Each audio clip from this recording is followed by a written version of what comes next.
Uh-oh, we ran into an issue. Your fingers are disappearing behind the green screen. Whatever, I assume we're live. We had a little bit of funny mishaps there. So, guys, this is the NBA Live Before Lock Show. Like the video, subscribe to the YouTube channel as you come in. Sponsored by OddsShopper. I'm here hanging out with Matt LaMarca. We're going to be here for the next hour breaking down the slate. And then 30 minutes afterwards talking about some best bets. And then also sweating the games, whatever else might happen. So just a little explanation of what just happened. Tyler's giving me a countdown to start the show. And there's a couple things that are going on. First of all, I can't hear him because the audio isn't working. But then point two, he has this green screen of, I believe it's a llama that's behind him. And his hand disappeared behind the llama. So I couldn't see the countdown either. Matt, did you pick up on that as well? The struggle that I just had to go through. Yeah, of course. And respect to Tyler. Love the llama. He says his name is Pedro. I'm all for Pedro as a mascot. But yes, it did make your life, I would say, like 0.3% more difficult. It was nearly impossible. I almost died. I survived though. I was a little confused, which once again, Tyler brought forward. It's not hard to confuse him, not hard to confuse me either. So I've got a sharp guy here like Matt LaMarca to kind of to even things out for us. Make everything a little bit less confusing on a slate where we do have some new rotations. We have some injury news. We have a suspension. And the two things are related because in the last Warriors Grizzlies game, Dillon Brooks takes out Gary Payton midair. Gary Payton falls and breaks his arm. As a result, Gary Payton not playing today. Dillon Brooks suspended, not playing today. That's going to be some stuff that opens up value. Matt, how are you feeling about today's games? I think it's a good slate. I think it's a fun slate. 2 game threes in series that are tied at 1 game apiece. Like we should see some high level basketball. And I think there's some things in fantasy that we can kind of take advantage of. You mentioned the Dillon Brooks suspension. I think that opens up some nice value options for the Grizzlies, but the absence of Gary Payton can't be understated as well, right? Like that's an additional 20 minutes or so for the Warriors rotation. Yeah, and he's been starting for them also, so I don't know what that starting line. I don't know what Memphis' starting lineup is going to look like, and then also adding to the mix, my mortal enemy, Steven Adams, back in the mix now for the Memphis Grizzlies. Well, maybe back in the mix. He's at least active. Do you think he's going to be in the rotation today? It's possible. It's not like Xavier Tillman has been blowing the doors off in his opportunities. He did put together a nice game in his last outing, but it wouldn't shock me if Adams took the Tillman role. I don't know how much value that has. It's like a 15-minute per game type of role. I'm not expecting much more than that from Adams. But yeah, I think it's an either or situation with him and Tillman. Yeah, I think I'm probably on the same page as you. I wouldn't be shocked, though, if Steven Adams starts, that he could play an expanded role and potentially do some damage for fans. This is a little bit more favorable of a matchup for him than playing against the Minnesota Timberwolves, where Minnesota was able to space the court because Karl-Anthony Towns is not just the best shooting center in the NBA. He's probably one of the best shooting big men of all time. When you just consider like what 7-footers are consistently shooting over 40% from three. And that was just something that Steven Adams was not able to deal with. So he got played off the court in this series. I don't think that necessarily would happen in this matchup. So if Tillman starts, I think things probably kind of stayed the same, but I wouldn't be surprised if Steven Adams starts. And then for that other starting lineup spot, could be Zaire Williams, could be DeAnthony Melton. And once again, we're just guessing, but I think this is a fun way to start the show because I know you love when I put you on the spot and make you guess starting lineups. So let's guess the Grizzlies and the Warriors starters, and then we'll start getting into some of our favorite plays. But starting with the Memphis Grizzlies, what is your expectation for the starting 5? So I feel pretty good that Zaire Williams is going to take Dillon Brooks' spot. He's kind of gotten the nod all season when they've needed a spot start. He saw a nice little boost in minutes in their last game after Brooks was tossed.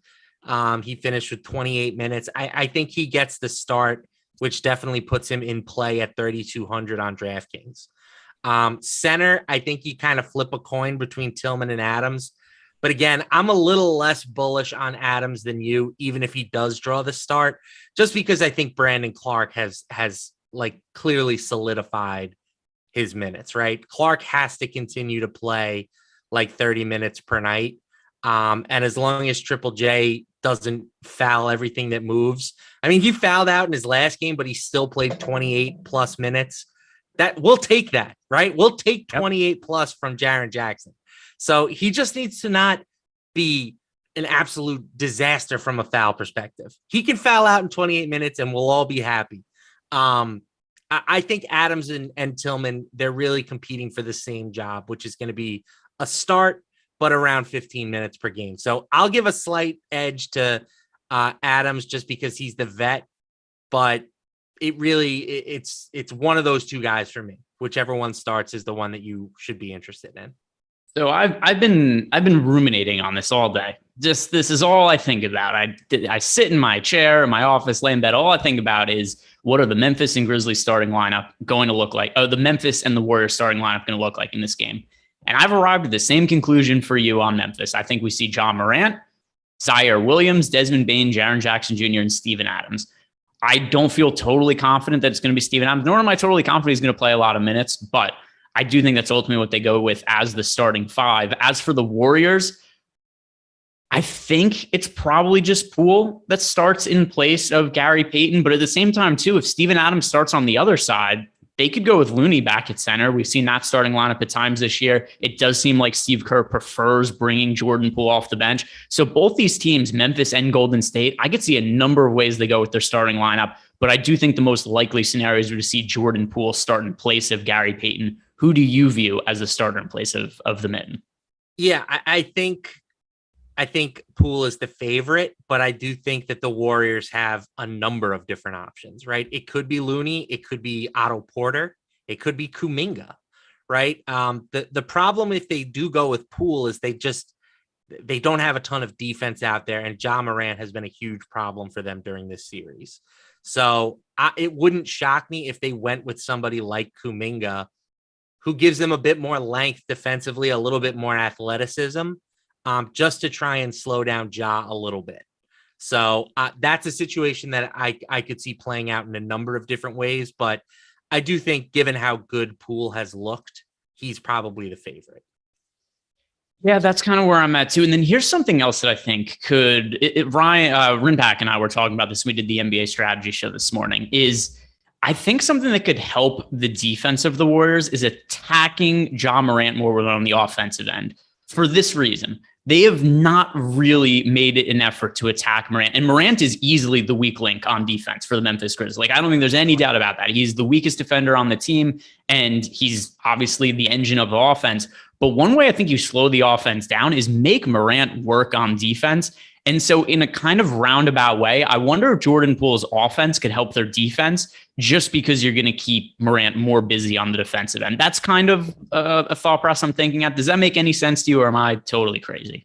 No, it does make some sense. I memean, they could do the same thing with Steph Curry, of course, and try to hunt Morant on switches with Curry and Klay Thompson. But, Poole would give them another place where Morant couldn't hide, right? You can hide Morant if you put somebody like Otto Porter or Kuminga on the floor, or even Kevon Looney for that matter. But I do worry, this hyper small lineup that the Warriors have been rolling. We saw them start it in one of their final games of the first round, and their offensive efficiency with those units is just stupid good. They were like over 150 points per 100 possessions in the first round with Curry, Poole, Thompson, Green, and Wiggins on the court. But against the Grizzlies, that lineup is just getting smashed on the glass and smashed on the defensive end. They need to do, I would not rely on that unit so much if I was Steve Kerr in this series. One thing that's been very odd about this series overall, the Warriors winning the rebound battle over the Grizzlies, but the Grizzlies winning the 3-point battle. 2 games. Yeah. Everything is upside down to this point. So it's been really fluky. I think from what I've seen before, I think the Warriors are the far superior team. I don't know if you would agree or disagree with that. It's just a matter of 3-point variance. The last game was competitive with the Warriors shooting. I believe it was 18 or 16% from three was the final number. I'll pull it up right here. The Warriors go like 25% from three, which they're doing, 9 out of 10, probably even more. They're probably doing 19 out of 20 times. They're shooting at least that from three, and they win that game handily, I think. but that obviously didn't end up being the case. They shot, let's see, what was the final number on then from three? They shot, 7 of 38, 18% from the Warriors for three. That is not something that happens very frequently. And they even in game one down the stretch, I know Golden State won, but we had Klay Thompson missing free throws at the end of the game. Yep. Steph Curry missing a wide open three. So that's another one that they just, if they just make the shots they normally make, I think they win the series pretty comfortably. But that aside, let's start talking about the slate as a whole and going position by position. And let's start at the guard spot and just talk about some of the pay-up options we have here, because there are a couple of pay-up options that everybody's going to be really interested in at the forward spot, where Giannis and Tatum are going to be super popular. But at the guard spot, we've got Morant and Curry, both expected to be lesser owned than those two guys. So how do you view Morant and Curry as relatively contrarian options? So we're talking relative to a two-game slate where we've got Curry and Morant both projected for around 30% ownership on DraftKings. On FanDuel, we've got Curry at 36%. Morant at 32. Once again, though, this is way less popular than what Tatum and Giannis are as pay-up options. So how do you view Curry and Morant as potentially somewhat contrarian options to get away from Giannis and Tatum? I love Ja. I think Ja is my favorite pay-up option on the slate. Giannis included for what it's worth. And I love Giannis. He's my guy. But Ja has just taken his game to another level in this series. I mean, 36.8% usage rate in game one, 40.8 in his last game. The Warriors clearly are struggling to keep him out of the paint. I don't expect him to continue to knock down as many three-pointers as he has. He's been a pretty inconsistent three-point shooter throughout his career, but with that high of a usage rate, he's going to get, 30 plus points, and he has shown excellent upside in the peripheral categories all playoffs, right? He's averaging, close to 10 boards and 10 assists per game. I think Ja's upside is pretty equivalent to Giannis's with the matchups considered. So I will take the price discount and the ownership discount and go with Ja in this spot. I think he's equivalent to Giannis. I really do. So here's something I've been thinking a lot about when it comes to some of the ownership is I do think that there is some recency bias baked in, and I think we're going to see Curry end up being somewhat contrarian for this slate. And once again, like it's not in terms of, I think he's going to be like 10% owned or anything, but I think we could see ownership around 20% for Curry over on DraftKings, because I do think that people are going to just be more apt to get to Morant, get to Giannis, get to Tatum. And Curry's so much cheaper than those guys. And the odds of Curry hitting his ceiling are lower because he's very predicated on scoring and making his threes to get there. But last game, Curry scored 51 fantasy points, and that was while shooting 3 of 11 from 3, 11 of 25 from the field. And now we're taking Dillon Brooks out of the picture. I don't love Dillon Brooks as a real-life player. I think he gets a little bit overrated by some of the advanced models, but I do think he's an impactful defender. And I think him being out of the picture should really help Steph Curry. And I think this is a good spot for Curry to go off at what could be a spot where he gets a little bit overlooked by the field because people are going to want to gravitate towards Morant given the gaudy fantasy performances he's gotten to. There isn't that much value to be had on the slate. I like the salary savings I'm getting from Curry. Does that make sense to you? Yeah, I like Curry not as much as Ja. I think that the extra $1,100 is worth it in my opinion, but clearly Curry is a candidate for some positive shooting regression. The only concern I have is that while we may get some progression as a scorer, I don't know if he's necessarily going to have 9 boards and 8 assists again, like he had in his last game. So for me, the upside is a clear tier lower than Ja's, right? I think Ja can get 65, 70. I think Curry is more like 55, 60 as a ceiling type. Well, so I mean, we've seen Curry has a ceiling as high as anybody. It's just he only does, like, if you look through his box scores, in the regular season, you see this all the time with Curry. It's like, 40 fantasy points, 38, 49, 48, and then all of a sudden like 70. Because he just has one of those games where he just goes nuclear and hits a bunch of threes. And obviously it's not the most likely scenario, but it's still in there. Like, he has as much upside as anybody. It's just his odds of hitting that ceiling are lesser than somebody like a Giannis or a Morant. Yeah, the only pushback I have is that most of those nuclear Steph Curry games came before the Jordan Poole breakout. So I'm not saying that, because of Jordan Poole now, Steph Curry isn't going to have games where he makes, 10 plus 3-pointers. Like, clearly he's still going to. He's Steph Curry. I just think that the odds of them happening decrease a little bit with another mouth to feed in the rotation, because Jordan Poole, whether he starts or comes off the bench, he's going to get his 30 plus minutes. And he's going to be a guy who needs the ball. You know, he's got a pretty sizable usage rate, especially if you want to give him some of those Gary Payton minutes. You know, he's going to carry a significantly higher usage rate than a guy like Gary Payton. So that's really my only concern with the Curry upside. For sure, if he's going to check in right now, we have him projected for 32%. If you tell me he's going to be closer to 20, I will be overweight on that for sure. If he comes in more like 30, 35, I will probably be like in line or so. Yeah, so I think more or less we're on the same page then, because that is, I think ultimately Curry's going to end up being closer to that 20% number than the 30%, just because of some recency bias baked in, people trying to get to Morant. Moving on to the next tier of players. So I'm going to group some guys together with guard eligibility. Jaylen Brown, Jrue Holiday, Klay Thompson, Jordan Poole. So of those four guys, what are you prioritizing? And I'll just preface it by saying my preference is Jaylen Brown by a pretty good margin. Okay. I do think Jaylen Brown is for sure a strong option.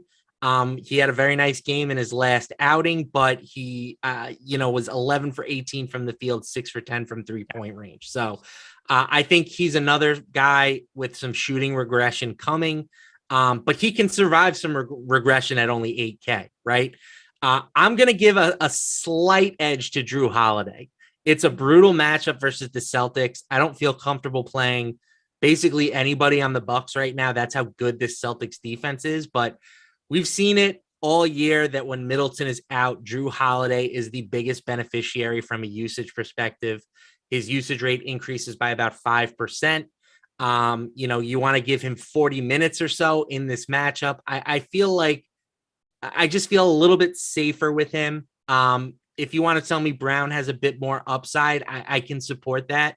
But I think Jrue is my preferred target of the two. Yeah, so for me, it's really matchup based. I know you mentioned that also being concerned for you, but here are the defensive rating ranks for these teams in the regular season on today's slate. Golden State, number 1 in defensive efficiency this season. Boston Celtics, number 2 in defensive efficiency this season. Memphis Grizzlies, number 4 in defensive efficiency. So 3 of the top 4 defenses playing today. By the way, for anybody interested, Phoenix Suns ranked 3rd.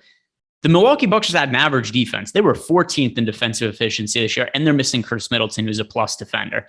So I take all that in, and by far, the Celtics have the easiest matchup on today's slate. Like it's not even up for debate, in my opinion. This is the team in the best spot, just in terms of who they're playing against from a matchup perspective. So that's something else that just kind of I say, like, all right, Jaylen Brown, Jrue Holiday, they're priced similarly. And also, I think the positionality for Jaylen Brown, shooting guard, small forward, a little more beneficial than point guard, shooting guard. And I ultimately end up with more of Jaylen Brown. I hear you that there's a usage bump going to Jrue Holiday without Chris Middleton. But even with that said, we just have not seen all that much upside in fantasy for Holiday in the postseason. Whereas the last game of the series scored 37 fantasy points, the game before 50. Then the final 2 games of the series against the Bulls, he scored 27 and 42. So ultimately, we've seen 42 plus fantasy points once out of Jrue Holiday in the entirety of the playoffs. And most often he's been in that mid-30s range. So I think he's a very high floor play. I just think Jaylen Brown, like you said, delivers a little bit more upside, and I just like the position of him better. So that's going to be why he's a little bit more of a priority for me. And I'm ultimately underweight to Jrue Holiday in my current build. I think that's reasonable. The one slight pushback that I'll have is the Celtics have the lowest implied team total on the slate. I'm not saying Vegas is always right, but the Bucks are favorite in that matchup. And the total on that game is, 14 points lower than it is in the later game tonight. So while it may be the easiest matchup on paper, the Celtics still have the lowest point expectation on this slate. Yeah, I think that's another way to it's another reasonable way to look at it. And then also, the Celtics are playing such a condensed rotation at this point. I think it'll be 8 guys in the rotation. They had 7 last game, but that was because Marcus Smart was out. I did see somebody earlier in the YouTube chat ask, is Marcus Smart playing today? Yes, Marcus Smart is playing today, and he is in the next tier of players we have, where if you look in the 6K range, there isn't really much in the 6K range. We've got Desmond Bane and Marcus Smart here. each of them bringing their own injury concerns. Marcus Smart missed last game with a quad injury, and then also had was it a wrist injury where he left the game early for the other day? I forget exactly what it was, but either way, he left early, was able to return in game one, but then ultimately missed game two. And then Desmond Bane, I don't know what the hell this dude did to his back, but first round of the playoffs, he crushed the Minnesota Timberwolves. Listen to the fantasy point totals last 4 games for Desmond Bane: 45, 47, 42, 36. Then all of a sudden he pops up on the injury report, the back injury. First 2 games of the series, the minutes are down. And he scores 15 and 14 fantasy points. What are you going to do with Desmond Bane, where I don't know what his health is at, but it's clearly impacting his fantasy output? I'm very interested in Desmond Bane. There's a chance that he is hurt. I think if you look at the minutes and the usage rate, it kind of backs that story up. But it's also just possible he's had 2 bad games, right? Guys have bad games in the NBA.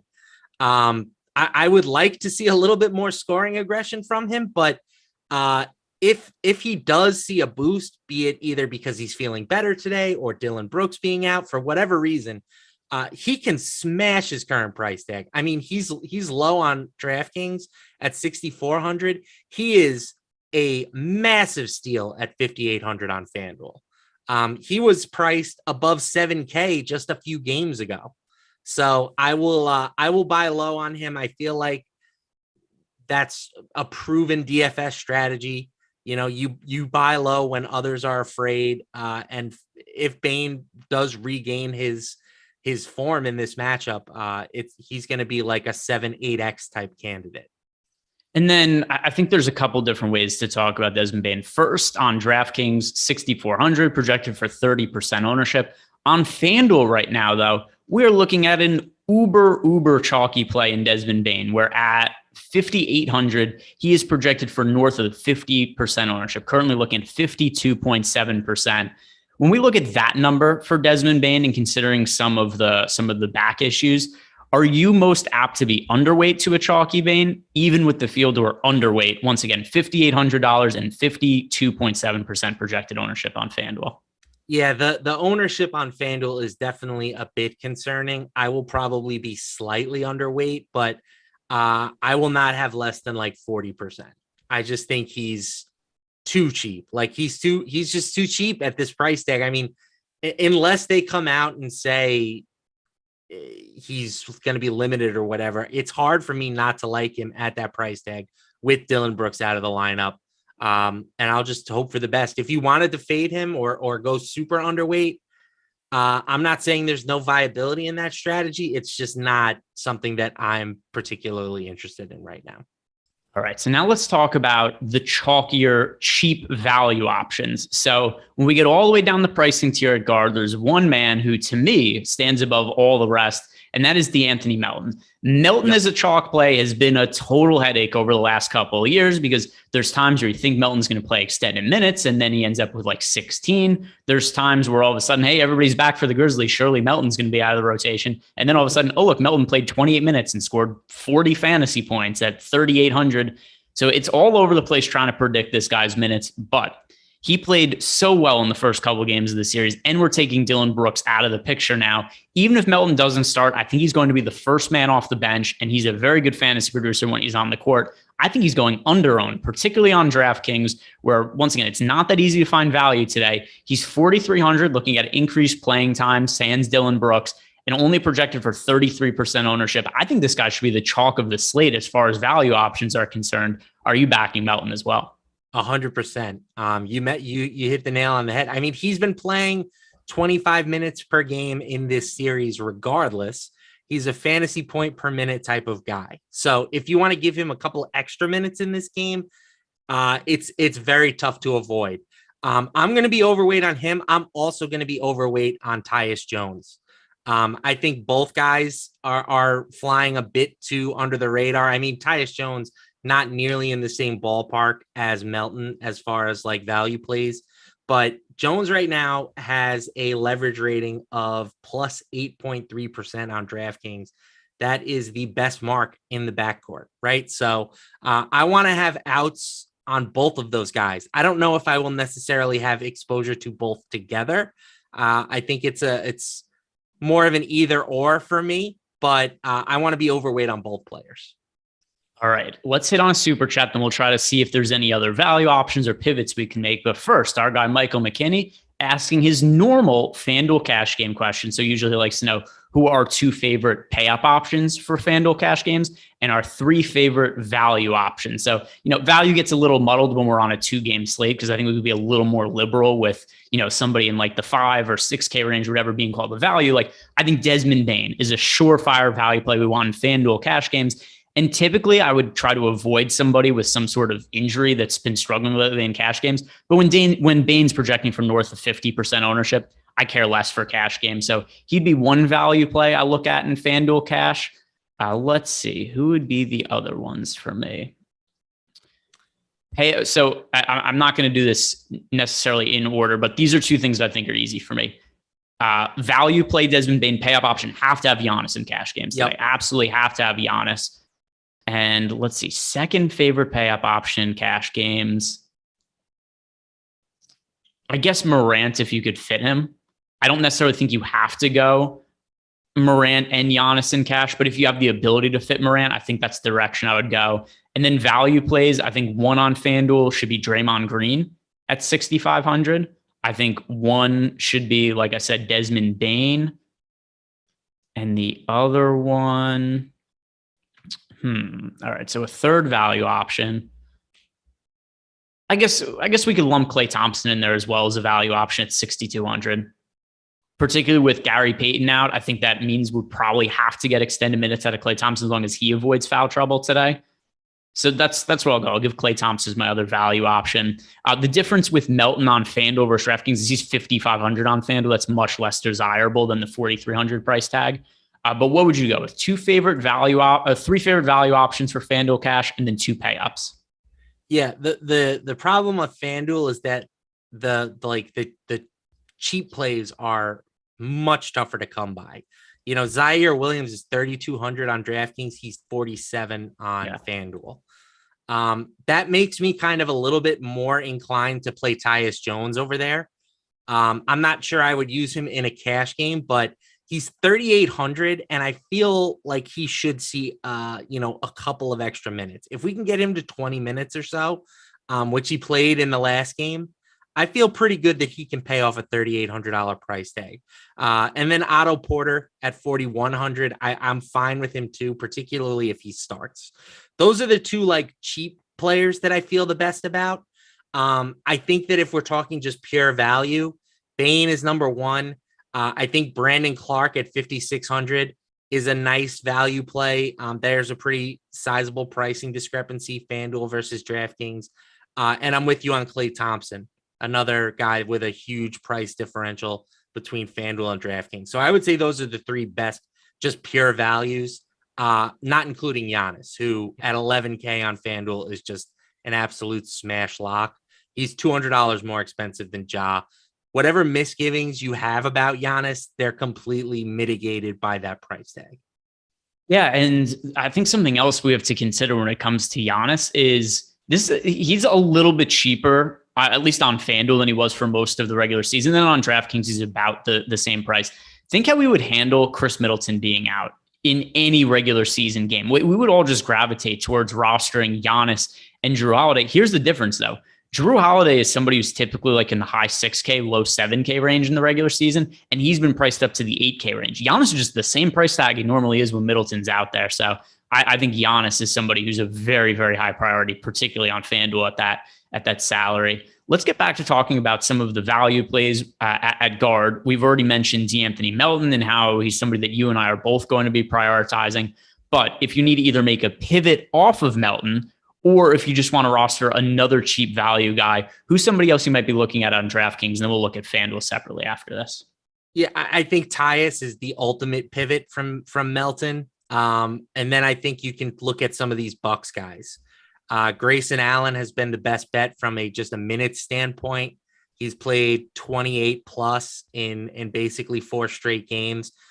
He hasn't taken advantage of those minutes, but he's not a terrible permanent guy. He's 0.74 DraftKings points per minute for the year. So he should theoretically be able to pay off a $4,500 price tag.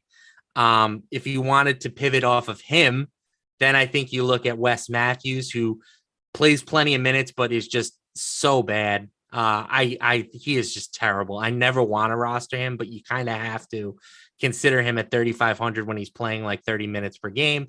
And then you can talk about Pat Connaughton as well, I think, and I would prefer him to Wes Matthews. He's just a better per minute guy. But I think that those are kind of the main pivots off of Melton. Yeah, I don't mind getting some exposure to Tyus Jones or Pat Connaughton. Tyus Jones, once again, I don't know what the Grizzlies' rotation is going to look like without Dillon Brooks. But we could see Tyus Jones close the game. We could see him share the court with John Moran at times. So I think that he's somebody else who's viable. And the other thing, too, if you're looking for leverage, Tyus Jones is the direct pivot off of DeAnthony Melton. Because if DeAnthony Melton isn't playing the minutes, it's probably going to be Tyus Jones. Like, I don't imagine that they're going to go too deep into the bench at somebody else. I understand this is a team that's playing 10-man rotations in the playoffs, but I don't think they're going too much deeper than that. So that's one of the reasons I also think Tyus Jones makes sense for tournament purposes. As for other guys, it's hard for me to get behind Derek White or Peyton Pritchard at this point. Both of them struggled with Marcus Smart out. And now he's coming back. There just isn't that many minutes to go to Peyton Pritchard or Derek White. And Derek White is now 4,100 on DK. We've got Peyton Pritchard at 38. It's just hard for me to see these guys really scoring well north of 20 fantasy points to be worthwhile. Is there anybody else you think is a worthy dart throw? If not, we'll look at some of the cheaper options on FanDuel. No, I think that's it for me. All right, so let's move over to FanDuel then. And first off, I want to ask you, how do you view Melton on FanDuel at 5,500 as compared to his 4,300 price on DK? I'll still have some. I'm just less enthused about it. You won't have to eat so much ownership more than likely, but at the same time, we're projecting Melton to be underowned on DraftKings. So I don't feel like I necessarily need to pay up for him on FanDuel for contrarian purposes because he's already underowned. So I'm just a little bit less enthused about him there, but he can definitely pay off 5,500. I mean, again, this guy has averaged 1.07 FanDuel points per minute for the season. So you give him 25 minutes and I think he pays it off. And there's a scenario where he plays more than that. So I'm still interested in him there. Yeah, and then as for some of these other guys, once again, it's slim pickings on FanDuel when you get really cheap. Because I don't really like Derek White for this slate at 3,900. I don't really like Javon Carter at 3,600. The shooting guard plays. We've got Grayson Allen at 46, and he is less favorable scoring for him on FanDuel than he does on DK. Wes Matthews is at 3,600. There's nobody I really want to play sub 5,500 on FanDuel at either of the guard spots. Is that reasonable to you, or am I missing out on somebody? I think it's pretty reasonable. Again, like the Bucks guys are probably your best bets. And I do think Derek White at 3,900 has some appeal. I mean, he's playing a solid chunk of minutes. He has not been the same player with the Celtics that he was with the Spurs. He's averaged just 0.74 FanDuel points per minute over the past month. So I don't love it, but at the same time, I think that Derek White and Tyus Jones, one of those two guys I could see being in an optimal at the end of the night if you need to have Ja and Giannis in there. Yeah, and I guess that I think the options are so slim at as far as cheap guards go on FanDuel. I think I could kind of see the logic to it. But here's the other thing also. We could roster Desmond Bane at $5,800 on FanDuel. We can roster Marcus Smart at $6,300. We've got Klay Thompson at $6,200. These guys are so cheap that there just isn't a need to get that much cheaper. And the other thing also is that if you're rostering cheap guys on FanDuel, it's to pay up for Giannis, right? That's the end goal. Well, Giannis is only $11K, so he's drastically underpriced. It's just not. I don't find it necessary to go well below Melton. Yeah, I mean, again, it's if you need Ja and Giannis, that's the real reason. Because if you play both of those guys, you can't then also get all the mid-range plays. You're going to need at least one punt type. So that's the only reason I'm throwing those dudes out there. I think that there are probably some better options to consider at forward if you need to go super cheap, but there are a couple of guys in the backcourt that at least have me intrigued at their current price tags.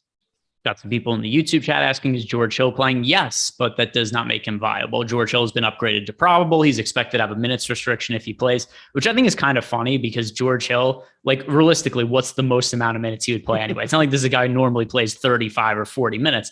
So it's like, what, you're going to play him 8 minutes instead of 10 or something? Like what does the minutes restriction mean? But yeah, George Hill is probable. He's expected to play. It doesn't mean he's going to be in the rotation, but he is expected to be active for today.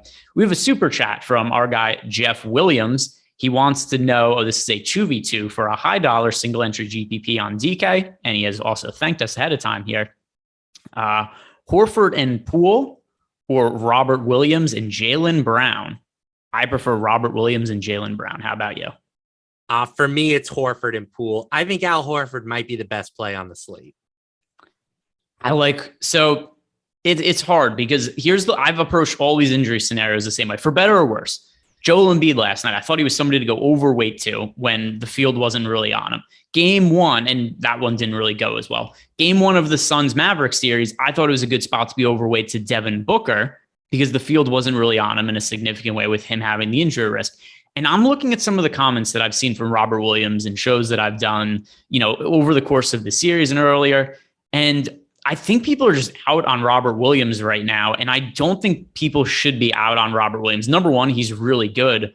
But then number two, for all the injury concerns we have about him, the limited minutes, he's been priced down for that at this point in time. So we now have Robert Williams is 5,100 on FanDuel, and on DraftKings, he is 4,800. This is as cheap as we've ever seen Robert Williams. His playing time is trending upwards. And then one other thing to consider when it comes to Robert Williams is that he got in foul trouble last game. So we've now seen him start 2 games in the playoffs. He had knee surgery towards the tail end of the regular season, missed a bunch of time, missed the start of the series against the Nets, came back, played 16 minutes the first game, 14 the second game, then gets moved into the starting lineup against the Bucks, plays 22 minutes in game 1, 25 minutes in game 2, but got in foul trouble. I think that we're starting to probably get to 30 plus minutes of Robert Williams, and he was a better fantasy producer than Al Horford the entire season. So I like getting to Robert Williams, and I like him as one of my favorite cheap options on the slate. So that's why I'm on Williams. We'll talk about him a little bit more. How much of you preferring Al Horford here has to do with the Robert Williams injury, or do you think that some of Robert Williams' struggles have been matchup related? I honestly, I agree with your take about Robert Williams. I would take the under on 30 minutes for him, but I do expect him to be a factor at center. And I think he's underpriced. I have exposure to him, but I don't think that necessarily changes the outlook for Al Horford, right? Al Horford is going to see his 36 minutes. And he has been a fantasy point per minute guy all year, 1.01 DraftKings points per minute. To your point, Robert Williams is slightly better. He's at 1.05, but I think that there's room for both of these guys to play. They need bodies to throw at Giannis to pack the paint. I think Horford is going to get a lot of just on-ball responsibilities against Giannis. He's going to play power forward. He's going to play I think Robert Williams, there's room for his role to grow, and it's not really going to come at the expense of Horford. So I still think that he's just insanely underpriced at 5,900. I mean, this is a guy that was upwards of like 7K at times this year. So I will gladly take the discount on him. He's had at least 37.5 in both of these games versus the Bucks. And it doesn't feel like it's fluky production, right? It's not like he has had insane shooting nights. He hasn't had like huge usage rates. It's just, he's a good player when he's on the floor, and he's going to score his fantasy points in one way or the other. So I feel very comfortable with him at 5,900. We have a starting lineup change. Unforeseen. Have you seen the Bucks starting lineup? No. Grayson Allen is starting ahead of Bobby Portis. So we've got the Bucks going smaller today to get more 3-point shooting on the court. So what I just said about not liking some of those cheaper guys on FanDuel, guess what? I like Grayson Allen now because he's going to get extended run. So I think he makes more sense. We had somebody in YouTube chat, Jason Robinson saying, would this be a good time? Would this be a good time to take the overs for Grayson Allen? Yeah, whenever there's a starting lineup change like this, I think it makes sense to try to get overs on those players before the lines move because we're just going to be giving him a few extra minutes now. It makes sense to think that his props would increase. I didn't see what his 3-point line was before, but whatever it is, here's the logic. And this is why you don't even need necessarily projections for this scenario.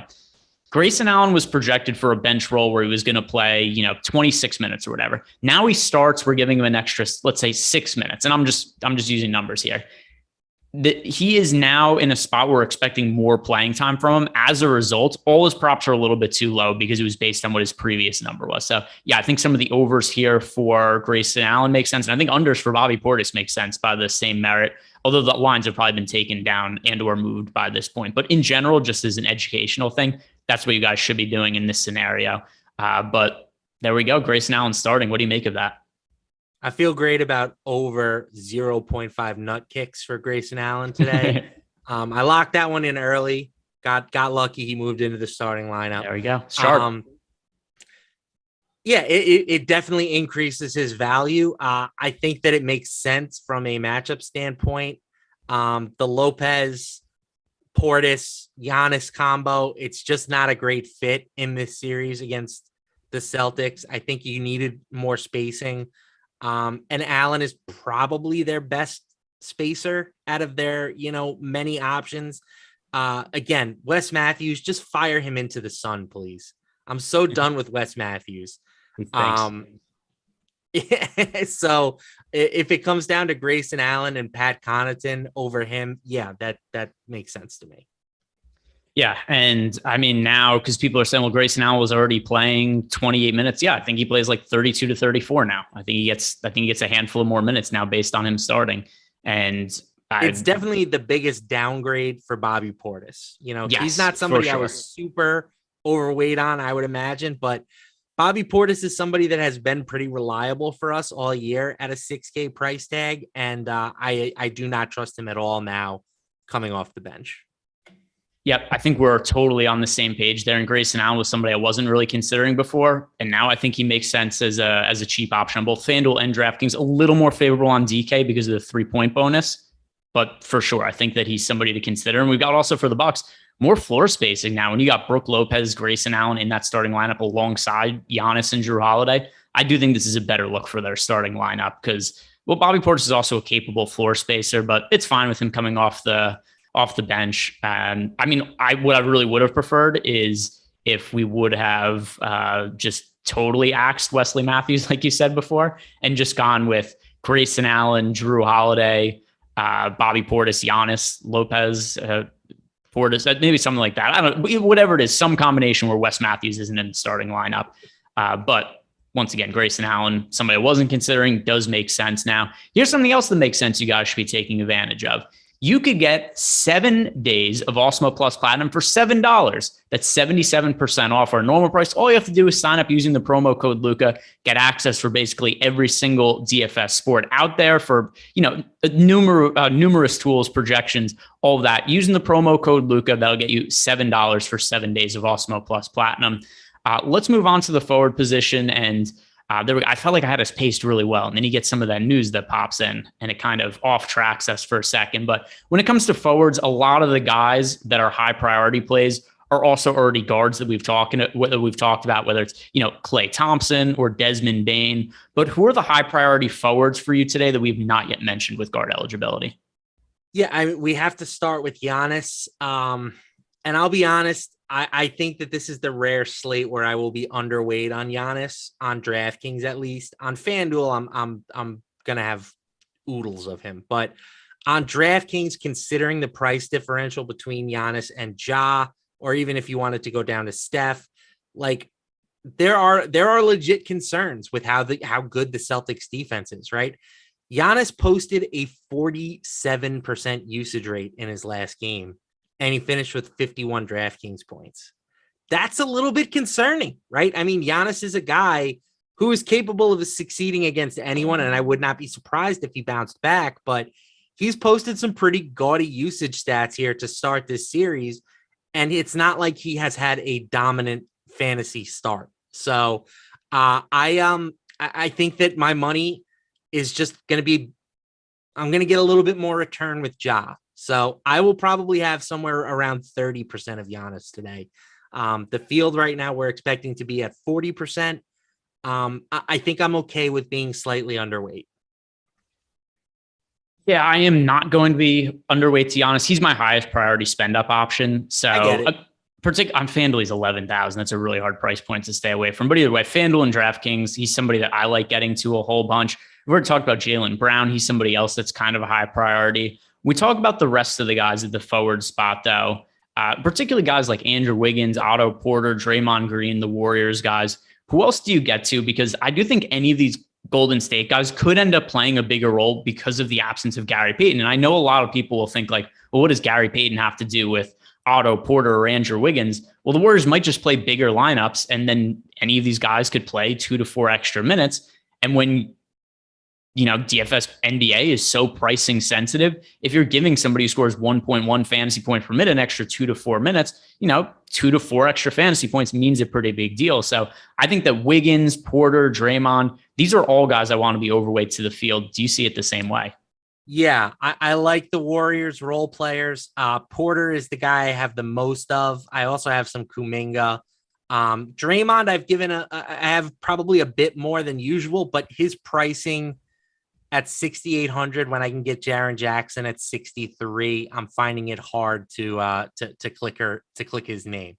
The one guy that we haven't mentioned is Jason Tatum, and I have 0 Jason Tatum right now. And if that comes back to burn me, so be it. But I just don't see the same upside with him as I do with the other studs on this slate. And he's priced basically in the same ballpark, right? He's had 44.5 or less in 3 of his last 5 games. The Celtics have the lowest implied team total on the slate, as we mentioned before. And if you go over to the Boom Bust tool, we have him with a 35% ownership projection, but a 23% optimal lineup rate. He is the most negatively leveraged player at forward by a landslide. So I think Tatum is a huge candidate to be underweight on today.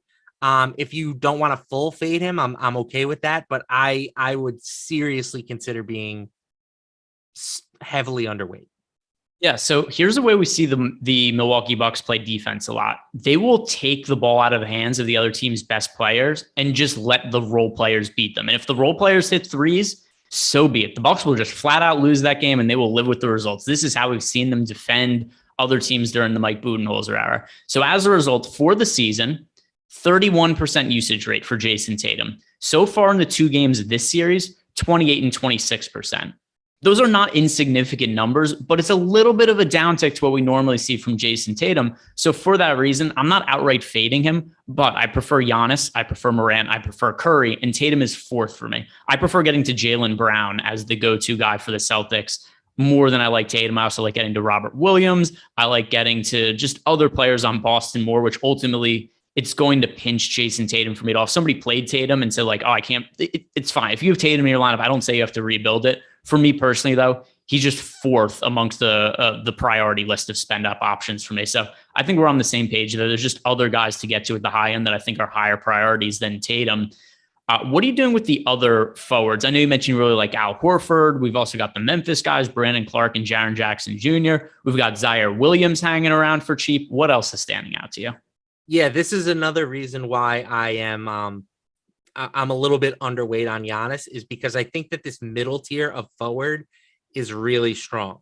You've got Draymond at 68, Jaren Jackson at 63, Brandon Clark at 6K, Al Horford at 59, and Andrew Wiggins at 58. And I like all 5 of those guys. Green would probably be my least favorite of the bunch, but there's clearly a path for him to have a huge game. Jaren Jackson, we know the upside is there. He's just got to stay on the floor. I think Brandon Clark has solidified his spot in the rotation and is even better on a per minute basis than like a lot of the high end producers, right? He's at 1.12 DraftKings points per minute for the year. Draymond's at 1.06, Clay's at 1.07. So if we're going to give him 30 minutes a night, I think he's going to pay off more times than not. Al Horford, I already talked about why I love him. And then Andrew Wiggins is somebody that should see a nice spike in playing time. He's one of their more defensive-minded wings, I guess. He's not a great defender by any stretch, but he played 38 minutes in their last game. We have him projected as easily the highest leveraged forward on today's slate on DraftKings. So I really like that middle tier. I'm getting a few of those guys in most lineups. You can play a good handful of them at center. Wiggins is small forward, power forward eligible. So that's kind of just another reason why I'm prioritizing Morant over Giannis today. I think that the other options at forward are just a little bit stronger. Yeah, and by the way, so we don't have the Memphis Grizzlies starting lineup. Both you and I have said that we anticipate that it's probably going to be Zaire Williams who starts for Memphis. There's a big difference in Williams on FanDuel versus DraftKings. FanDuel is 4,700. I want nothing to do with Zaire Williams at 4,700. Even at 3,200 on DraftKings, I don't love him from a projection standpoint because we've seen him start a bunch during the regular season. And let's see, what were his numbers as a starter this year? Off the top of my head, it was something like 28 minutes and 15 fantasy points per game as a starter. That sounds about right. All right, Zaire Williams. Here it is. So Zaire Williams made 31 starts this year, 26 minutes per game, 16 fantasy points. Not great, but he's only 3,200 on DraftKings. There isn't that much value to get to. I didn't play Zaire Williams, I don't think once the entire regular season. I don't mind it for this slate just because he's not expected to be all that popular, which part of it also because people don't know who's going to be starting yet, which is totally reasonable. But Zaire Williams is projected for sub 20% ownership on DraftKings at 3,200. There's not that many guys that are remotely viable at close to the flat min. Williams is one of them. So I think that just on the chance he starts, he's worth rostering, and you hope you just get somewhere in the neighborhood of 15 fantasy points. And then you hope that like Morant, Giannis, Curry, a couple of those guys go off, and then Zaire Williams has a path to being in the optimal lineup. So is that how you view Zaire Williams as well, or are you just generally bullish on him? Yep. No, I feel you hit the nail right on the head. And for what it's worth, Williams has been much better on a per minute basis of late. He's at 0.89 DraftKings points per minute over the past month. Now, granted, that was, mostly in a limited minute per game type of role, but it's nice to know that he has a little bit more upside potentially. So I like him at 32. And again, I'm not sleeping on Kuminga at 31. I think there's a legitimate chance that he if he doesn't start, he sees a boost in playing time, and we know about his per minute upside as well. So I think he's going to check in with pretty minimal ownership. We have him projected for right around 13% on DraftKings. I'll be a little bit overweight on that for sure. Yep, I can get behind that. And the other thing too, when we're looking at the ownership projections today, I mean, there's nobody that's really all that viable or looks good for cheap, but whatever. Kuminga projected for really low ownership, like you said, just over 10%. I don't mind taking flyers on him since it's a 2-game slate and we're kind of hurting for value. Super chat from Corey Bomber. This is a 3v3. Marcus Smart, Ja Morant, and Draymond Green, or Giannis Antetokounmpo, Andrew Wiggins, and Brandon Clark. Did you hear those names, or should I read them to you again? I heard them.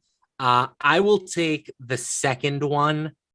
Even though I like Ja as a value more than I like Giannis as a value, I think the secondary pieces with that second build are just a little bit more preferable to me. And in a vacuum, we're still expecting Giannis to score more fantasy points than Ja. So I would take number 2 there. Yep, I am on the same page as you. I prefer number 2 as well.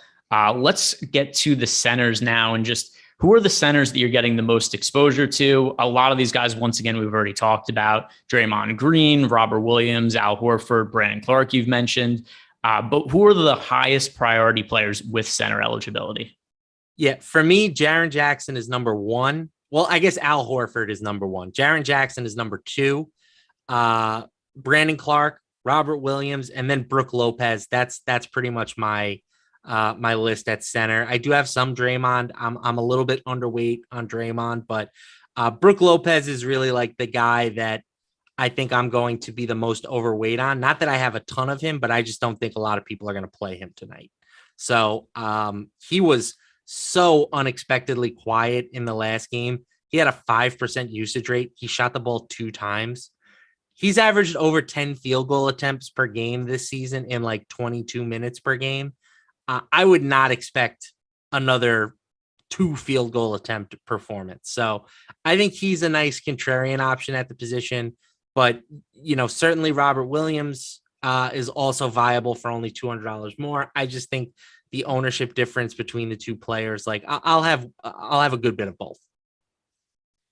Yeah. So for me, my priority at center is Robert Williams. Talked about him before. This is the spot where I just think it makes sense to roster somebody. We're at the floor for Robert Williams. This is as cheap as he's been the entire year. And I think we're starting to see the stock and the playing time on the uptick for Robert Williams. I think we're going to see a couple minutes come away from Grant Williams today and a couple minutes go towards Robert Williams. And once again, he's working his way back from that knee surgery, 22 minutes 2 games ago, 25 minutes last game, but that was with foul trouble. I think we could see close to 30 today. And he's a guy who averages well over a fantasy point per minute. So looking at the numbers overall for Williams for the season, let me bring it up. So Time Lord this year played 29 minutes per game and average 30.5 fantasy points in those minutes. If we're getting 28 minutes from Robert Williams, this is his normal workload in the regular season, more or less. He didn't play over 30 minutes in the regular season. So whatever you thought of Time Lord before the playoffs is probably what you should be thinking of him now. And he's just priced way down. So that's somebody who's going to be a priority for me at center. And everything else, I think we've generally talked about, other than I guess we could rehash the Steven Adams argument, although we have not argument, but just points. But we have a quick super chat to get to first from Corey Randall. Does Portis not starting help Lopez? I think it's indifferent. It doesn't make Lopez look any better or worse than me. If you're playing a bunch of lineups and you have like 10% of Lopez, cool, but not a high priority. I don't think this changes the outlook on Lopez at all. No, if anything, it might potentially hurt him because now instead of playing alongside Portis, he might have to share minutes with Portis. But I'm just banking on the long-term numbers for Brook Lopez. Like this guy has always been a good, productive fantasy player. I think the minutes are going to be there, somewhere in the 28 to 30 vicinity. And we know that he's got a little bit of a streakiness in him as a shooter. So if it's one of those nights where he knocks down 4 or 5 3-pointers, I think he could have a solid upside performance for this price tag. Like as much as I like Robert Williams, I think he's the safer play. If you told me that one of these two players went for 35 DraftKings points tonight, I think I would be more inclined to say Lopez did it. Yeah. So by the way, you mentioned Jaren Jackson Jr. If somebody could just tell me how many minutes he's going to play every night, would that be appreciated?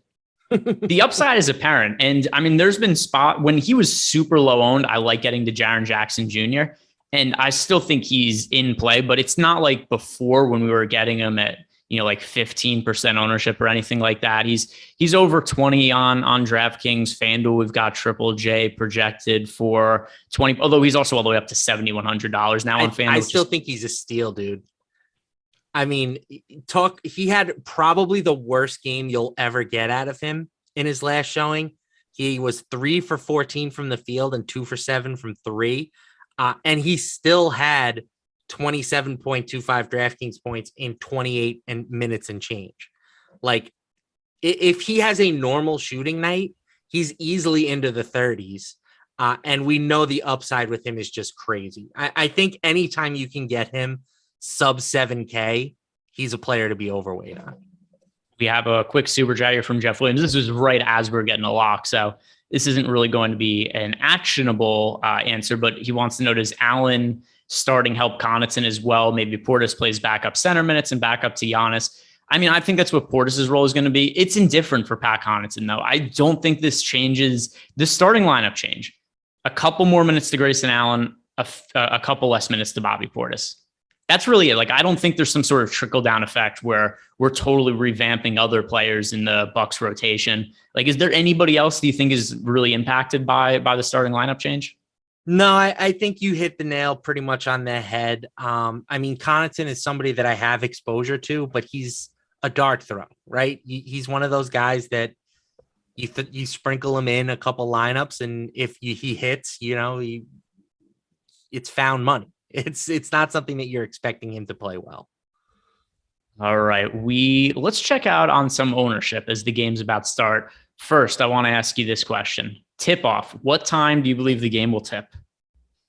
Ooh, a Saturday afternoon game. I'm saying 3:39 p.m. Eastern time. These games have been totally random. We've had some of these where we get to lock and like immediately it tips off. And then there's other ones where I've sat here with Eric for like 15 minutes waiting for the game to tip and nothing happens. It's all over the place. It's impossible to predict.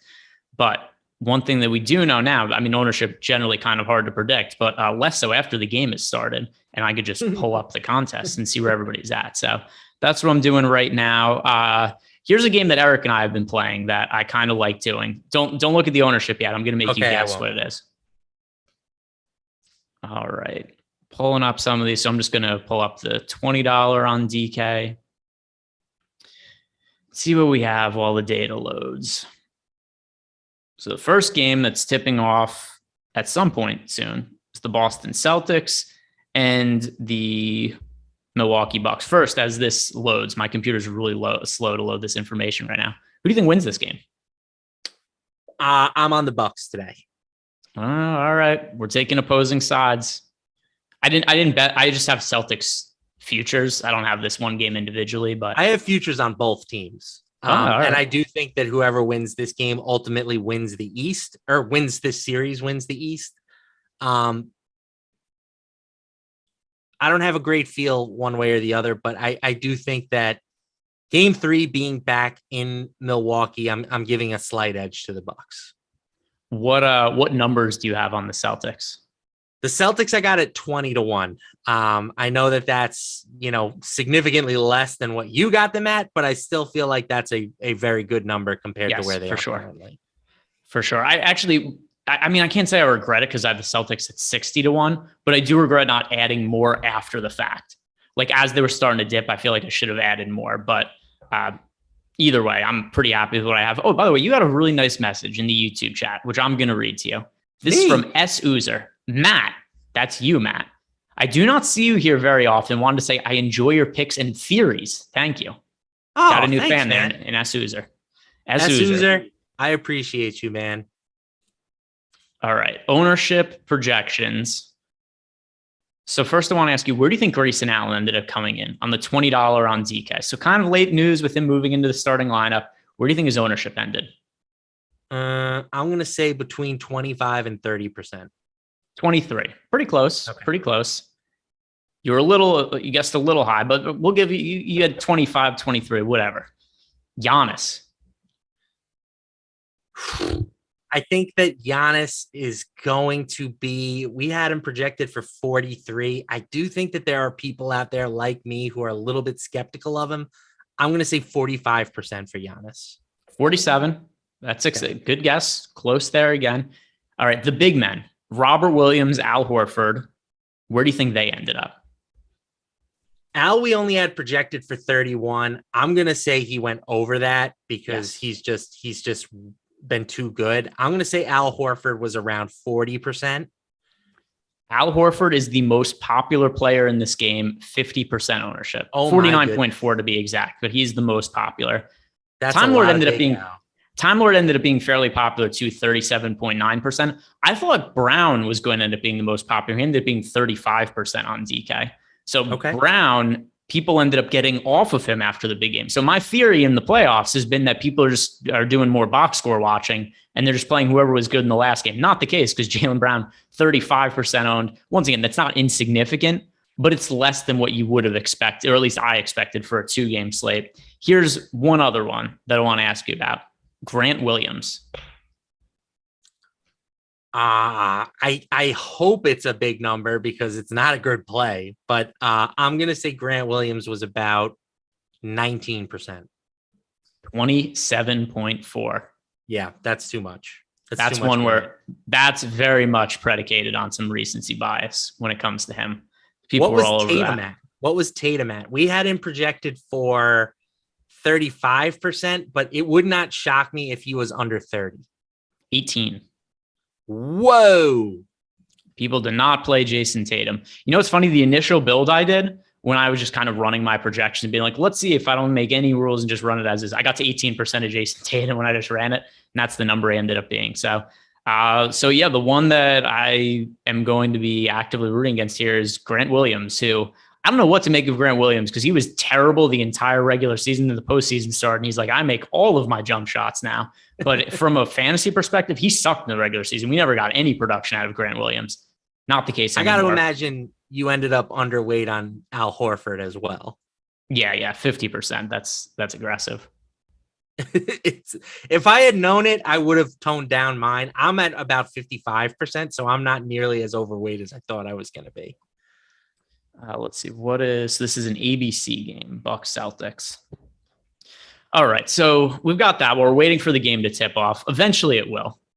I think you said 3:39 was your time. Yeah, I got 2-minute warning. 2-minute warning. All right. By the way, I was going to guess a really quick tip off for this one. So I already would have missed. I'm not going to lie and say I would have guessed something different to compete with you at this time. I would have missed. I would have gone with like 3:33. So I would have already, you would already be closest to the pin on this.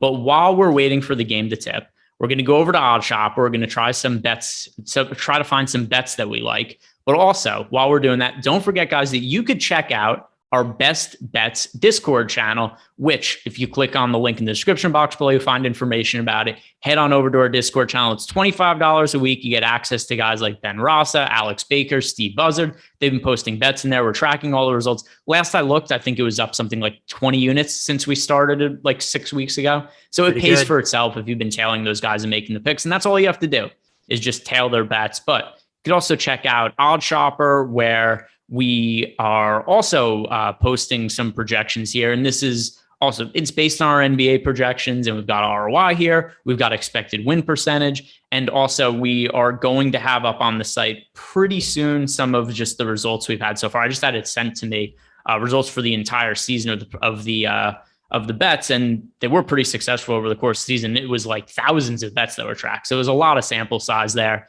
But given some of the stuff that we have up here right now, Matt, what are some of the prop bets that stand out to you for tonight's game? And then also maybe it's something that you want to get more information from on the starting lineups, because I know that is something that's going to make this really tricky. Yeah, the starting lineups matter. I do think that there are some things we can look at here. I always like the 3-pointer props. Let's check those out on Prize Picks here and see what we're looking at. Oh, it doesn't have to be Prize Picks. Oh, okay, wonderful. Yeah, we're not sponsored by Prize Picks today. We still like Prize Picks. They're just not sponsoring this particular show. We're sponsored by Odd Shopper, so we could just look at any. We could look at bets from any site. Nice. All right, let's go then. Yeah, let your balls hang out. A little bit of freedom here. Andrew Wiggins over 1.5 3-pointers looks pretty appealing to me. Again, he's a guy that played 38 minutes in their last game. If he's going to be on the court that much, asking him to make 2 3-pointers is pretty reasonable. I would have to imagine he averaged more than 1.5 3-pointer per 36 minutes for the year. I will just pull that up to confirm, but you can get that at plus 140 on PointsBet. I think that's a pretty nice number. So this season, 3-pointers per game for Andrew Wiggins. He averaged 2.1 in 32 minutes per game overall. That's a low prop we're looking at there. And I understand that as of late, he hasn't been knocking down as many threes, but he's still attempting them. And so we have in the 2 games against Memphis, he made 1 in each of them. He averaged 1.5 threes per game in the Denver series. Towards the tail end of the regular season, the last games he played, he had 2 against the Spurs, 3 against the Lakers, 4 against the Kings, 3 against the Jazz, 2 against the Suns.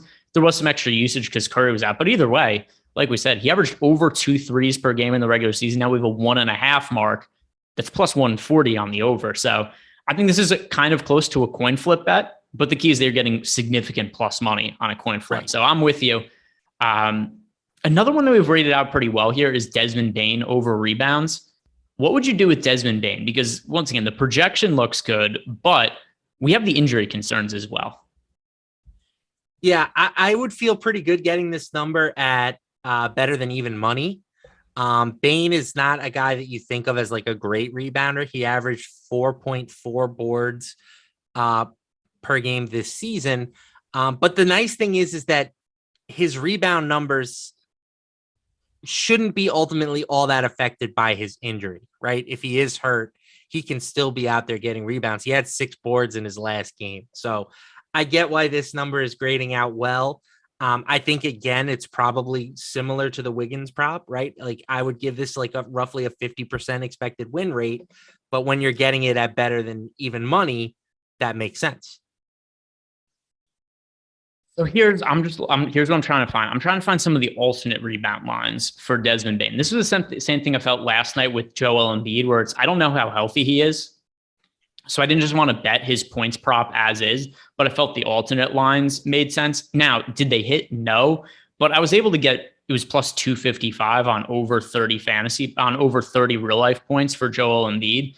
And those are some of the numbers I like to look at in some of these injury scenarios. So by the way, the game tipped off 2-0 Celtics. There we go. Future champs off to a good start. So that just closed the game. End the game now. So what is some of the alternate rebound lines for Desmond Bane? Let's see. So like, how would you feel? Would you feel more comfortable going plus 125 for over 4.5 or plus 225 for over 5.5? I think I'd still stick with the lower number. Okay. Yeah, it's always tempting to go for the bigger payout, but Desmond Bane could be perfectly healthy and not be expected to hit the over on 5.5 boards. So I'll take the conservative approach. Okay, where do I have Desmond Bane's rebounds projected? Desmond Bane. Yeah, I have him right around 4.5 plus money. Once again, I think there's a wide range of outcomes here because of the injury. My preference is really to stay away from it just because I'm so uncertain, but I understand why just a projection model would end up with him on the over there. Although once again, it's something I'd prefer to avoid. Zaire Williams threes also. Some of these other ones that project out well for us are so predicated on the starting lineup, like Zaire Williams, Otto Porter. Here's one thing I will say though, kind of similar to when it came to Grayson Allen starting before. In a few hours, when we're expecting that starting lineup for Memphis and Golden State to come out, just be sitting at your computer, phone, whatever you used to bet on, be logged into your sports book and look at the player props. And when you get that starting lineup made, just be ready to place bets on whichever guy is starting. So, because if let's say Otto Porter ends up starting for the Warriors and they end up going with a small ball lineup, and they go, well, I guess it would be a little bigger than normal with Porter in place of Gary Payton. But either way, we don't know who it's going to be. Perhaps it's Porter. The over-under for threes for Porter tonight is 0.5. That would be a smash if Porter starts. So just be on the lookout for starting lineups. But anything else stands out to you about the Warriors-Grizzlies game? We don't have this one on Odds Shopper. It's a points, rebounds, assist prop. Mm-hmm. But Jaren Jackson Jr., his PRA is set at 22.5. I am smashing that over. He had 20 in his last game, despite fouling out and shooting 3 for 14 from the field. So we need him to get 3 more, right? That's 1 extra 3-pointer. That's a couple of extra 2. Like I think as long as you tell me he gets back to 28 minutes, which is always a concern, right? Maybe it's one of those nights where he can't stop fouling everything, but he's now played 28.6 minutes in 3 straight games. He's had 33 PRA. He's had 44 PRA. And then his last game, he just had 20. I think this number is way too low. Once again, a really wide range of outcomes when it comes to Jaren Jackson Jr., but I understand where you're coming from. How about this? Could I convince you in alternate lines for Jaren Jackson Jr.? Yes. Because his playing time is stupid. There is, what would you say is the ceiling and floor for Jaren Jackson Jr.'s playing time? Floor 18 minutes, ceiling 35. I could even see him getting above 35. Let's see if we have some alternate lines for Triple J. I was looking for alternate combo lines. Those aren't there, though. Would you rather me look up scoring prop? I'm fine with over 20 points. Can I bet him to go over 20 points? What's the number there? plus 255? Sure. All right. So we found one there. I mean, we've already seen that from this game. Game one, he was a flamethrower. Remember game one, Jaren Jackson Jr. just hitting everything from three? Yeah. I have Jaren Jackson Jr. projected for under 30 minutes and still with scoring projection of 16.5 points. If we get him up, extremely reasonable. If we get north of 30 minutes from Jaren Jackson Jr., I would probably end up projecting him for like 18 or 19 points. It's just so hard to do, because if you go out and you project Jaren Jackson Jr. to play towards a ceiling of minutes, you're going to end up way overexposed to him. And then he gets in foul trouble. It's like, well, I'm screwed today. So I always try to be conservative with his minutes, because he's the only player I've ever projected foul trouble for. I've never had to do this with anybody else, but you have to with him, because it happens more often than not. There was a time when Mitchell Robinson was like that. Now Mitchell Robinson is just irrelevant, apparently. But when Mitch Rob was a rookie, you had to bake in those fouls for him. Fouls for Jaren Jackson Jr. since the playoffs started. The games against Minnesota: 5-4-5, 6-6-5. 2 games against the Warriors: 3 and 6.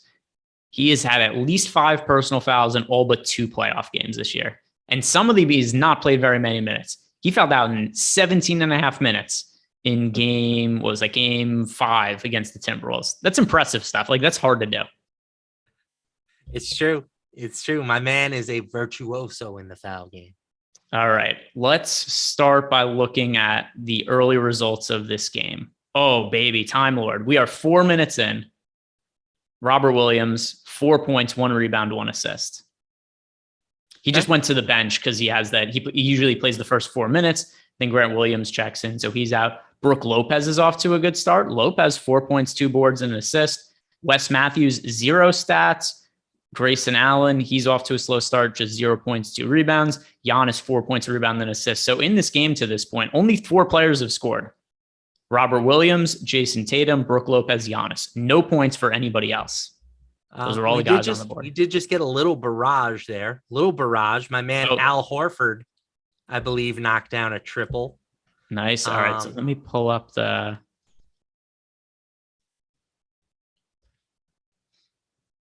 pull this up. Pull this up and see what's going on. Did you play baseball lineups today, by the way?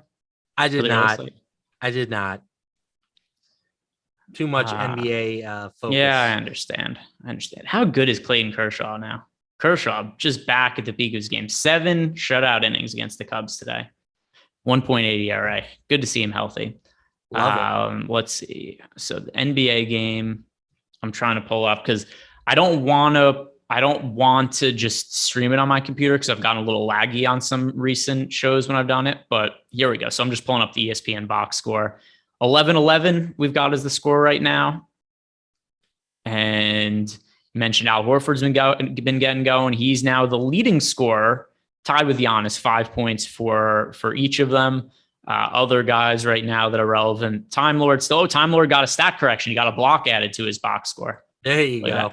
I do have I bet Robert Williams plus 555 to have a double today. Okay. That was one bet I had in this game. 13 to so this is weird. Before ESPN was showing the score was 11-11. Now they're saying it's 13-8. So I don't know what the deal with that is, but that aside, that's what happens when you can't watch the game sometimes, and you have to just look at this. If you guys have any questions, you could throw those into the YouTube chat. Let's look at some futures also for basketball. So we are, halfway through some of these series. Who are you picking to win each of the remaining series? So in the West, I think it's pretty easy for me. Mm-hmm. I have the Suns winning their matchup. I have the Warriors winning their matchup. Warriors -1.5 games over the Grizzlies was my favorite bet before the start of this round. You could get that at around -110, I want to say. And I think that, again, when they have been fully healthy this season, they have been the best team in the league, in my opinion. You look at net rating, all that kind of stuff. When they have Steph and Draymond, they're outscoring opponents by like 10 points per 100 possessions. Now you add in a healthy Klay Thompson, improved Jordan Poole. I still think they're the best team in the league. They're my pick to win it at this very moment. So I think they come out of the West. I think they ultimately get past the Suns in a very competitive, tough series. In the East, I like flip a coin between the Bucks and the Celtics. I picked the Celtics to win that series in 7 games, so I'll stick with them. I think they get past the Heat in the following round, and then I think Warriors over Celtics is my finals bet at the moment. I think the Suns are so much better than everybody else. That's just what I'm going to go with. The key here when it comes to the Warriors, and by the way, my money is behind the Celtics. I do have a bet on the Suns to win the West, which just came from a result of Devin Booker getting hurt. He came back earlier than expected. The Suns were +190 at the time, so I just bet them +190. So I do have some monetary interest in the Suns, but I also just think they're better than everybody else. And the key to me was just going to be how healthy is Devin Booker. I can't believe how good he looked coming back from the hamstring injury. Like, I knew there was a chance that he would be healthy, but I didn't expect that to be the most likely scenario. And he just looks totally fine now. So I think him being back is key. I think they're the best team overall in the NBA. The most likely scenario, I go Warriors versus Suns in the Western Conference Finals with the Suns winning. And then the Eastern Conference Finals, I'm going to say Celtics over the Heat. That Heat Sixers series is also another tricky one to me because, I mean, I feel like another injury is always right around the corner for Joel Embiid, particularly at this point in the season. I think it was a mistake to run him as many minutes as they did in the regular season. They did a little bit of MVP hunting, I think. Yeah, and you never know with the Heat, too. Their injury report is always a adventure on a nightly basis. So who knows, right? I mean, Jimmy Butler missed a playoff game. So I think he's a little more banged up than maybe the team is leading on. It wouldn't shock me if the 76ers came back and won that series. I still think the Heat win it, but yeah, I think that this Celtics Bucks series is essentially the Eastern Conference Finals in my eyes. Yeah. So, I mean, I don't ever count a team out entirely. I think most likely scenario, the winner of Celtics Bucks end up winning the East, but I don't totally write off the chances of the Heat or the 76ers to win in the next round. So much is going to come down to how healthy is Joel Embiid. What is James Harden? Because James Harden some days James Harden looks like, oh, he still has it. And other days you watch James Harden play. Greg.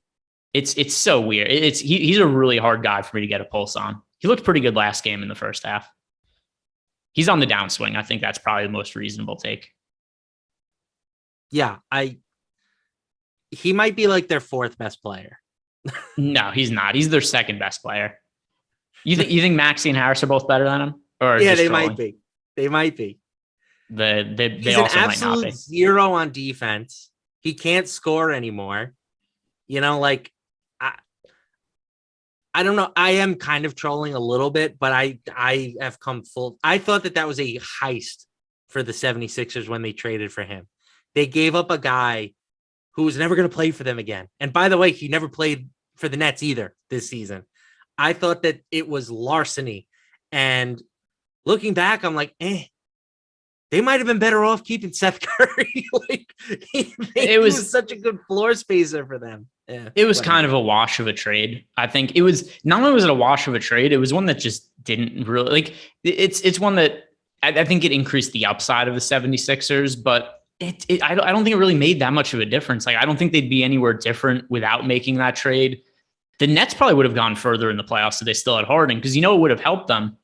Is when they had Kyrie and Durant. Remember the Nets went on that run where they lost, I don't even know, what was it, like 16 games in a row or something ridiculous? Do you remember what I'm talking about? Mm-hmm. they win a few of those games if Harden is still there, I think. So what would have happened with the Nets, I think they would have had a better seed in the regular season, and a couple of things with them getting a better seed. Obviously, the first round matchup would be easier. Then the other thing too is I think they had to kill Kevin Durant down the stretch of the season to win games. And I think that really hurt the Nets and Durant when it came to the playoffs. So I think the Nets really could have benefited from still having James Harden, but I think it did very little to improve the Sixers' chances ultimately.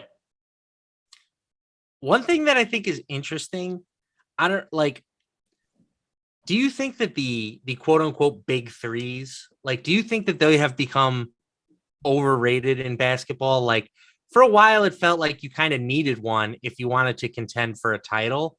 I really think we're getting back to the point where you need, yes, you need superstar players, but you can't sacrifice depth to get, just a lineup full of superstars. I mean, I think that here's what's overrated. I think trying to call everything a big three is overrated. When people are like, oh, look, the Lakers have a big three now because they've added a wash Russell Westbrook. By the way, do you see it looks like Westbrook is coming back next year now? Well, I mean, he has a player option. He'd be a fool to not take it. But the way the Lakers are setting this up in the media, where they're saying that they thought the issue with Russell Westbrook was not based on him. It wasn't based on the fit with LeBron and AD. It's based on how Vogel coached them. I read that and I'm like, oh, the Lakers are gearing up to bring back Russell Westbrook. It's a lot easier to replace a coach than a player who's making $45 million that the league doesn't want. Yeah.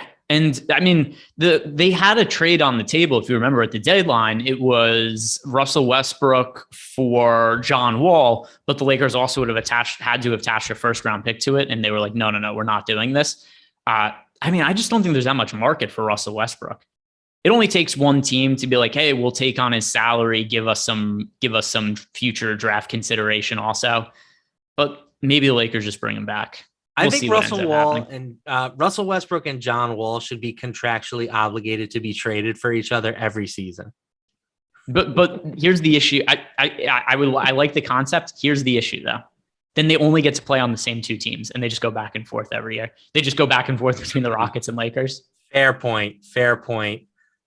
Somebody else has to bite the bullet every once in a while and get involved. Make it a 3-team trade. So Robert Williams, by the way, I just want to bring this up. Points prop for Robert Williams today was over under 7.5. He has 6 points in 6 minutes. Leading scorer for the Celtics. My guy. My boy. 6 points, a block, 2 assists, and a rebound for Robert Williams. Jalen also off to a great start. He's got 2 points, 5 boards, and an assist. Yep. Jason Tatum, when you told me he was sub 20%, I was like, man, that could have been a mistake to be just out on him. But so far, 2 points, nothing else. So it's early. But as we know, the first 6 minutes of the first quarter dictate the entire evening. And as for foul trouble, Marcus Smart has 2 personal fouls already. Derek White, is he going to have the troll game? Is he going to have the ultimate troll game where he's uber chalk, duds at, I believe, 70% ownership in the $20 on DK last slate? We've got Marcus Smart comes back immediately, gets into foul trouble. Does Derek White now end up having the game today that he should have had last game? No, it opens the door for Grant Williams, though. Well, Grant Williams has played 4 minutes. He's missed both the shots he's taken. He does have 1 foul, so potential foul trouble is looming for him as well. All right, guys, that is bringing us to the end of the show. Thank you very much for watching. We have been here for an hour and a half. We've hung out. We've talked about everything, futures, bets, DFS. Be on the lookout for the starting lineup for the Warriors and Grizzlies game. That is going to be pivotal for making late swaps later. Other than that, once again, on the way out, like the video, subscribe to the YouTube channel, and good luck tonight.